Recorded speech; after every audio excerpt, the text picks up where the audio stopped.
we are tuned in to Youth for Nation. Youth for Nation give you an up-to-date and relevant information about the nation. I am Noel and we are here in the National Institute of Geological Sciences. We are to give you an information about disaster management and to give you an exclusive interview with the Project NOAA. And here's our news stringer, Felipe. Thanks, Noel. And with me here today is Ms. Candice Mongaya from Project NOAA. Project NOAA, what are its Project NOAA is a research institute for disasters. It's under the Department of Science and Technology. So what we do is, when there are disasters, we study them. And most of yung namin ginagawa is to identify hazards. Kasi if ma-identify mo yung hazards and you would know how to mitigate them bago mangyayari disaster. So that's what we do. We have 9 components, including the landslide, the storm surge, and I'm from the WebGIS. That's one of the communication aspects. We also have the flood modeling component. So all these components work together. There's a component for every hazard. And what we do is they generate hazard maps, they generate all kinds of researches, and all these data are compiled. And we put this on the website so the public can access it at the same time we forward this to the NGOs. So basically, NOAA is a disaster research project under the Department of Science and Technology, and we identify, we study, and we make research about hazards. So it won't turn into a disaster. So, are there other government agencies that handle the same task or at least in the same area?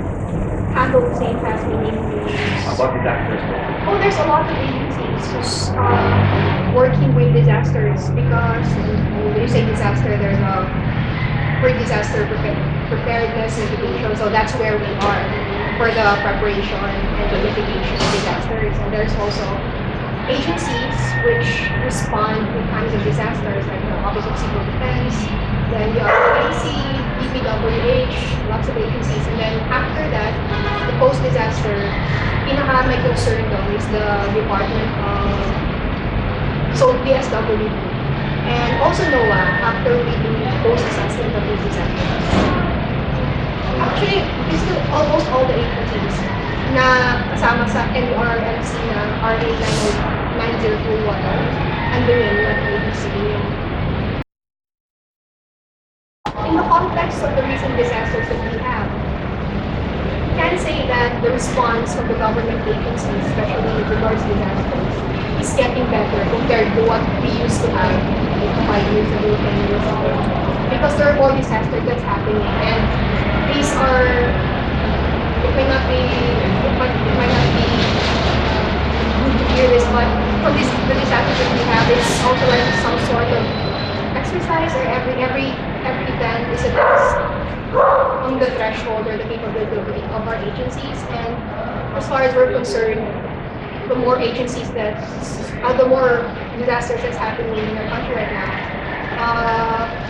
parang yung mga government agencies na exercise na yung function nila, and the more na nagtatagal siya, the more na nagiging proactive and effective. So I can say that our government agencies are working together. They see the agency's response is effective in these disasters, in responding to other aspects. Before, what we really want to focus and emphasize is before a disaster happened. Kasi, di ba, for a disaster to happen, kailangan may hazard. So, we see, for example, landslide hazards, may storm surge hazards, or kumbaga flood-prone bang area. That's what we call the hazards. Pero, kung hazard lang siya, hindi siya disaster unless meron tayong masasabi na risk and exposure value, which are the people na ma-apektuhan. At ano pa yung kumbaga sa environment niya, yung mga anthropogenic factors na pwedeng maka-cause ng disaster. So, for a disaster to happen, kailangan may hazard, may risk and exposure. So, dito sa NOAA, what we do is, nasa hazard part kami. So, what we do is, yun nga, since identified na, for example, yung mga areas na landslide prone, hazard prone, or flood prone, so what we do is, we go to these areas, we study them, and we generate more maps, more hazard maps. Right now, we have high resolution hazard maps, what they call the LiDAR. And ang resolution niya is 1:5,000. So, kung mas high resolution ng hazard maps natin, we can say na yung flood models natin, yung landslide models natin, na magsasabi na saan yung mga areas is safe at prone sa hazards, mas accurately information. So, that's what NOAA is focusing on. Saan yung mga areas na identify them. And then, when we generate this information, we forward this una sa mga concerned agencies, for example, NDRRMC, interagencies na concerned sa area na yan, and of course, sa local government units. Kasi what we want to do is forward the information, this raw information, package this into understandable data, para when we bring this to the local government units, to the communities na doon nakatira sa hazard prone areas na yun, maintindihan nila. And once na maintindihan nila yung information na meron tayo, parang we want them to develop a culture of safety and awareness. And once they have that, malalaman na nila kung ano yung mga proper measures na dapat gawin. And siyempre yung mga municipalities, yung disaster officers, yung local officers, nakakapag-prepare na sila for this kind of hazards. First, Typhoon Yolanda is a very big storm. It's one of the biggest storms to make landfall in recent history, not just in the Philippines, but in the whole world.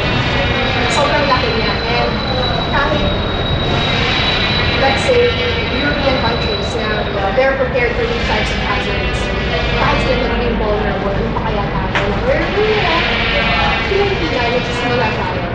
Una, Typhoon Yolanda is sobrang laki for us. As regards to concern,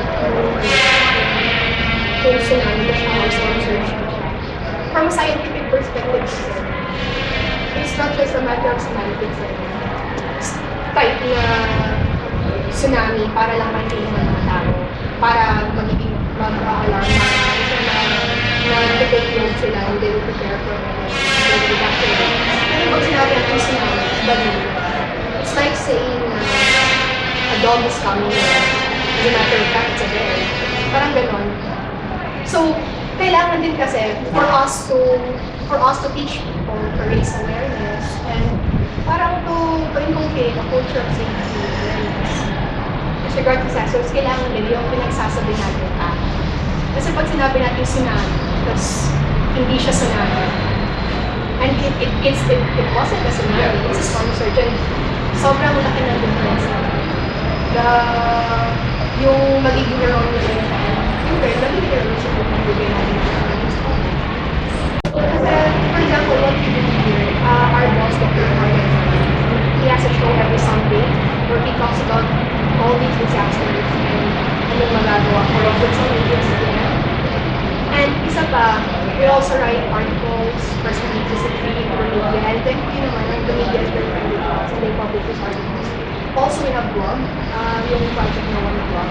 So, yung mga research na ginagawa ng project na ngayon, we simplify this para maging understandable siya. And also, meron din kami yung ginagawa ng information education campaign. What we do is we go around the country and we meet with the local government units, especially the disaster officers.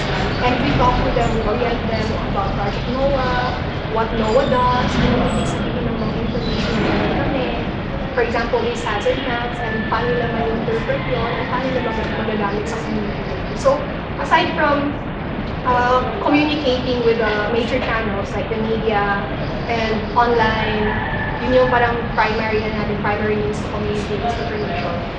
Pumupunta din kami mismo talaga sa kinakausap namin yung mga responders na nasa community. So, Yun yung concern ng most people, especially yung General Santos, Davao, Sorto, Cagayan. Most of the concerns ng mga disaster officers na mga sa internet, so they can't access it. So, for example, pag may bagyo, meron din kami ng task office and we have this parang database ng mga contact numbers ng mga disaster officers namin. Kasi aside from talking to the mayors, we make sure that makakausap namin mismo yung mga disaster responders. Kasi sila mismo yung andun sa field, sila yung nasa community, sila yung makakakita kung ano yung scenario doon. So, pag mga ganyan, pag may database kami, and from that, pag nakita namin kung saan yung track ng bagyo, because we will generate the hazard na, titignan namin kung ano yung mga hazards mo, tsaka ano yung mga areas na posibleng ma-apektuhan. So that's why we contact that president, or basically all us, with all the. And also, aside from that, meron din kami ngayong nilaunch na Moses tablet. That's mobile system for emergency services. It would be given, right now, we're doing the field and concept testing right now. So all 16 barangays in have Moses tablet. Tapos, eventually, what UOS and DILG wants to do, what they want to do is to distribute one Moses tablet for every barangay. Kasi pag through that, yung database namin with their contact numbers, parang ano na, with one message, ma-receive na automatically yan. Kahit nasaan sila. And pag they can take photos, they can take videos of the area kung saan nagkakaroon ng disaster or merong existing hazards. Tapos they can send that across Project NOAA, to NDR, MC, to all the agencies concerned with disaster. Tapos, with that information, parang meron kaming, not just giving the information to them, at the same time, meron just like feedback direct communication. And also, we have our mobile apps. It's for free. We're also designing more mobile apps na mas user-friendly. Kasi ngayon yung Project NOAA website and the NOAA mobile app, it has a lot of information in that. And it's really designed for disaster officers and yung mga tao sa field na lahat ng information na meron kami as much as possible nilalagay namin para kung ano yung information na gusto mo.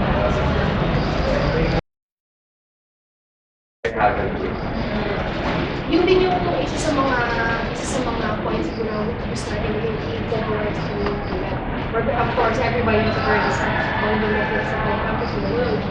At least 20 typhoons na plan for the Philippines every year. And at least 20 earthquakes ang nangyayari every day. Some of them naman hindi. Pero kaya nangyayari siya kasi like for example, sa ibang countries naman, pag may hurricane, they're also devastated. Katulad lang din sa atin, meron din naman, hindi naman sa lahat ng pagkakataon.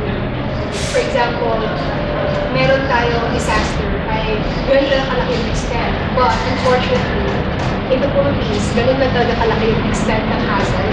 For example, the Bohol, that's 7.1, that's magnitude 7.1. That's almost as strong as 80. Tapos yung Typhoon Yolanda, sobrang laki niya. Aside from, well, we can't blame our geological condition because we can't do something about it. But as much as possible, what we're trying to do is minimize the damage. Kasi actually, there's a goal by technology na without the deployment of the technology that we had during the Typhoon Yolanda, mas malaki yung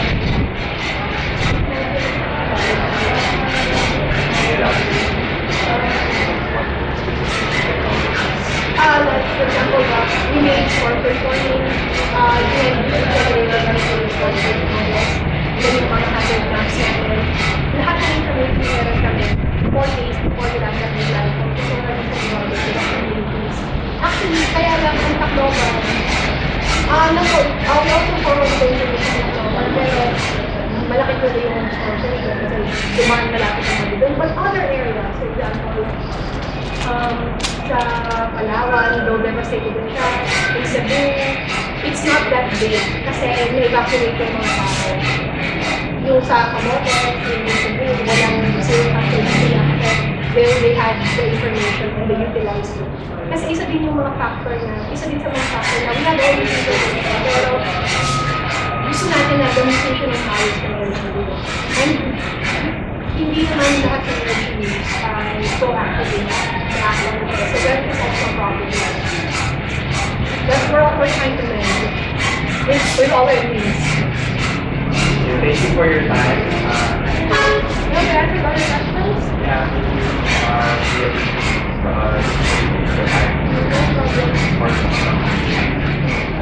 So I'm here in Playa del Hall, or College of Mass Communication. Here with me is Patricia.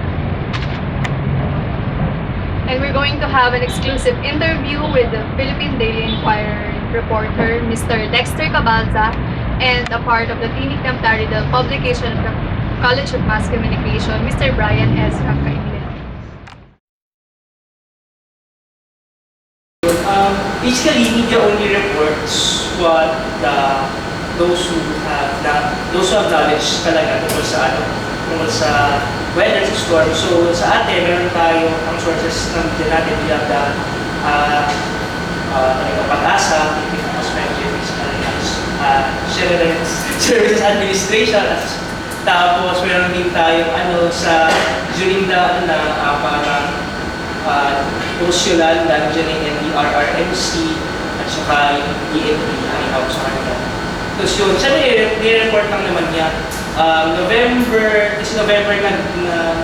nag-landfall yung Yolanda. So before November 4 or 5, naglalabas na ng advisory. November 6, naglalabas na ng advisory yung Pag-asa. November 6, Pag-asa release, published for warning signal number 1. Sa PBS kasi pumasok na siya sa Philippine Area of Responsibility. So parang dapat doon pa lang, di ba dapat ang motion pag naglabas ng gano'n, tapos siyempre i-report naman yung kaagad ng media, dapat sumunod agad yung tao. Kasi di ba parang, hello, warning ito, dapat hindi natin ito masyado, dapat hindi natin ito sinasama ng pakalalang, decision of people based on it. Tapos mabilis lang kasi mabilis lang gumalo yung Yolanda. Bilis lang kasi isang araw lang, di ba? Parang one day, what happened.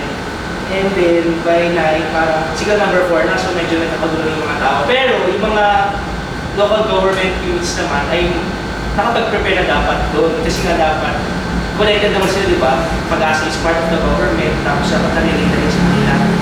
Yung problema lang siguro, the media is parang they are just really reporting what they said, what the Pag-asa said. Parang, Typhoon Yolanda, International Himhayan, wind speeds, wind speeds from 230 kilometers near the center, sustained winds at 350 kilometers per hour near the center. Parang to the normal viewer or object, parang what are these numbers? Kasi parang, di ba, pag numbers ibigay natin, hindi naman siya kagad nagigets ng tao, parang walang hindi topical yung nabibig. Kasi yung importante, parang sa media, ang kulang siguro may context. Kasi yun din, nasabi ng Yolanda, marami rin namatay because of the storm surge. Diba? Parang nagkagulo pa nga sa media nun kasi parang sinisisi yung media kung bakit marami namatay. Kasi sinasabi nila, meron tayong storm, there is a storm surge coming na 5 meters. Okay, yun yung report nila. Pero di ba, gets me, isip ko, 5 meters, gano'ng mataas yun? Parang 3-story building.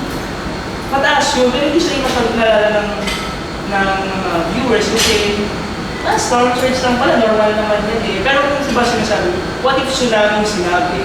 Di ba pag tsunami ang alam ng mga tao, after may mataas na alon, pero hindi nila sabi kasi parang naman silang prior idea talaga sa storm surge. Parang gano'n, parang kanila wala lang. Yung parang natulang doon.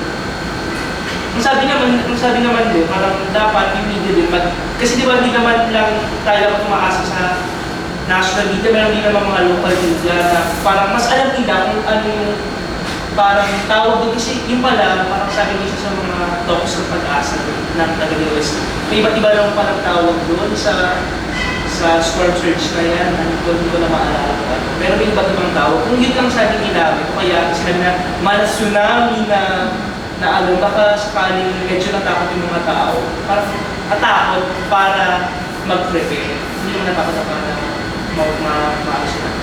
mawala sa ginagawa. Tapos para Sa future media revolution, do you think the Philippine media was able to efficiently help in the dissemination of information? Before and after the storm. Before the storm, of course, marami yan sa Philippines. We use mga Pilipino kasi there's a storm naman, so parang magkakaroon ng mga tao. In Manila, for the episode 1, alam nila kami masik-masik na ganyan. Of course, very aware sa mga global warming, sa campaign dito.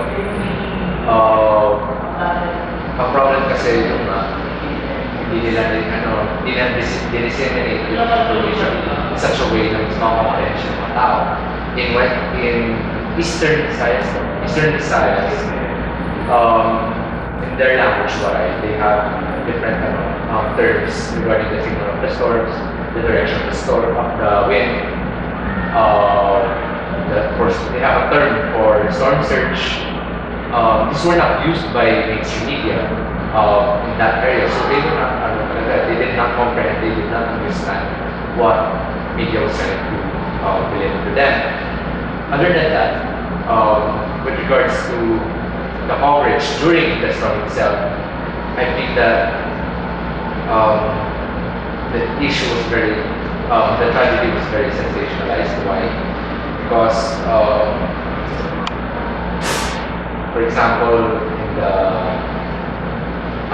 during the storm, they were describing the people, they were like zombies like that. That's actually a movie.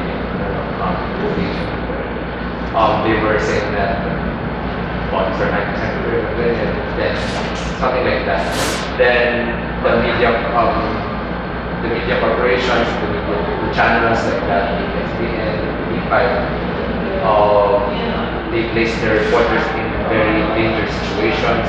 For example, at Arroyo, they placed him while in that flooded area in downtown Tacloban, I think.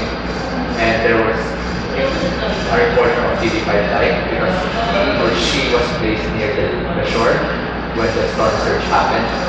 So, kung gano'n naman, so nasa sensationalize siya yung attention nila kaysa dun sa tragedy na punta siya dun sa tao mismo, dun sa reporter.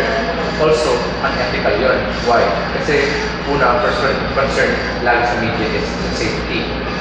We have to put the reporter safety yung sa ng priority, sa pinaka-taas ng priority. Why? Kasi ano bang mo bilang reporter? Purpose is to report the news. Pero paano ma-report ang news kung napatay ka na sa mga banayero? Parang gano'n. So, even though we know that we are, the Philippines is prone to different calamities such as typhoon, fires, what do you think is the problem when we don't get or we are always unprepared? We are always unprepared for disasters like Yolanda because first we are not reserving additional government subsidy for disaster preparation. In other countries such as Japan, every building has been configured, has been structured to withstand earthquakes up to 7 like that. Yung mga high intensity na earthquakes, even tsunamis, they were positioned to prepare like that. And they really invest in disaster preparations. Unlike in the Philippines, we don't know where our sun is going. In Manila alone, we can see that for example there such as C5 in Spania. Actually, the government invested in disaster preparations. We could have at least training systems para hindi ganun kabigat yung baha. So, ayun, isang malaking factor. Pangalawa, information dissemination. Pag hindi siya comprehend ng tao, kahit anong hindi mong gamitin mo, business. Pangatlo, kasi mga tao talaga gusto mo matigas. Of course, we're not saying na kasi ipabalik natin sa sabi ng gobyerno. Kasi nire-relocate nila yung mga tao. May sabi mga estero, nire-relocate nila yan. Bakit ayaw ng mga tao mag-relocate? Kasi yung mga pabilipatan nilang relocate may malapit sa isang disaster-proof area. Nilagay mo ilipat mo mga sila mula sa estero, ilipat mo naman sila dun sa gilid ng bundok na pwede sa tabunan ng lupa in the scenario of a landslide.